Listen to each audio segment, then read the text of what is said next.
What's called a mediation was not successful. So now we have to get ready for the trial. Huge crunch.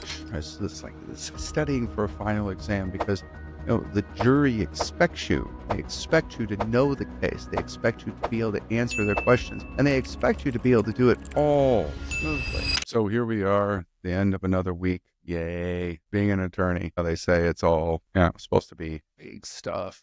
But a lot of times it's just sitting here late at night working.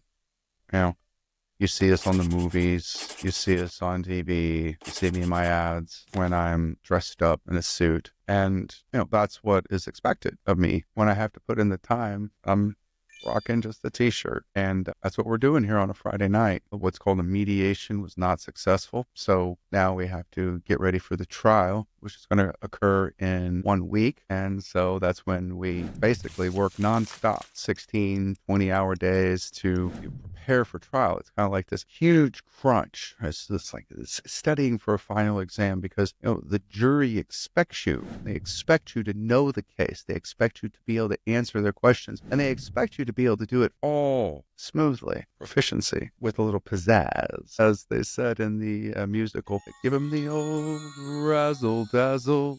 You don't want to hear me sing. But the war is won and lost in the trenches, as they say. And that means reviewing your documents, going through your positions, creating your witness lists, creating your exhibit lists, getting your witnesses prepared, doing your motions, having your pocket motions ready to go, having your trial briefs ready to go, working on your motions in limine. This is the part that most litigators don't have to deal with because most litigators don't try lawsuits. A lot of times people just come to an amicable resolution. But I notice in some cases, there's disputes that aren't able to be resolved amicably. And in those cases, you actually have to go to trial. And it's something that you only want to do if it's very, very necessary. And it is to the advantage of the client. And that is the case here. We have an opponent, enemy, who is being unreasonable, who thinks that our client's suffering, injustice is worth just pennies on the dollar, all because they're a little different. All because, why? Because they're not you. What's good for you is not what's good for them. You see this time and time again. Even people that work on the other side of me, right? My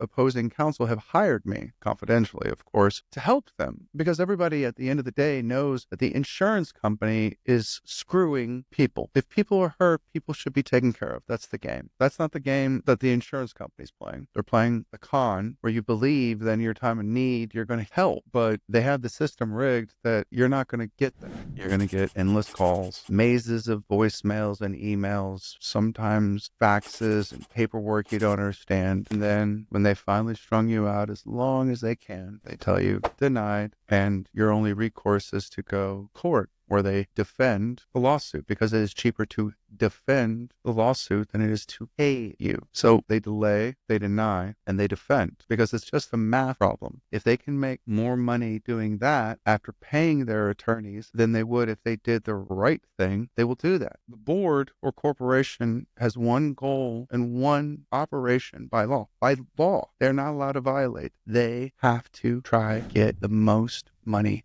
possible for the shares. It's the money that keeps them honest. And when you hear about these large verdicts or large settlements, it's not just that these people are having a payday. It's that the actions of the insurance companies are so awful that they need to be punished so they don't do it to you. So in reality, when I'm fighting for Mrs. Jones, when I'm fighting for Mrs. Smith, I'm fighting for you because what I do to keep those insurance companies honest will help you. Even if you never see me, it's going to help you. Even if you're never hurt, whether that be you have to make your own property damage claim because they know there are people out there like me willing to fight for people like you if they do not do right by you. I feel strongly about what I do for people. I go to bed pretty happy, from children at schools to a man who owned a horse and lost all of his money to Enron. He had hundreds of thousands in his retirement account and then zero, couldn't afford to feed his horse. I didn't know horses could require that much money, and he was very sad. It upsets me greatly when somebody tries to take advantage of people. I love to be underestimated, and I love to see their face after I punch them in the nose. And they know that this is not going to be a lay down, that they're going to have to go to war. So excuse me, because I'm about to go to war.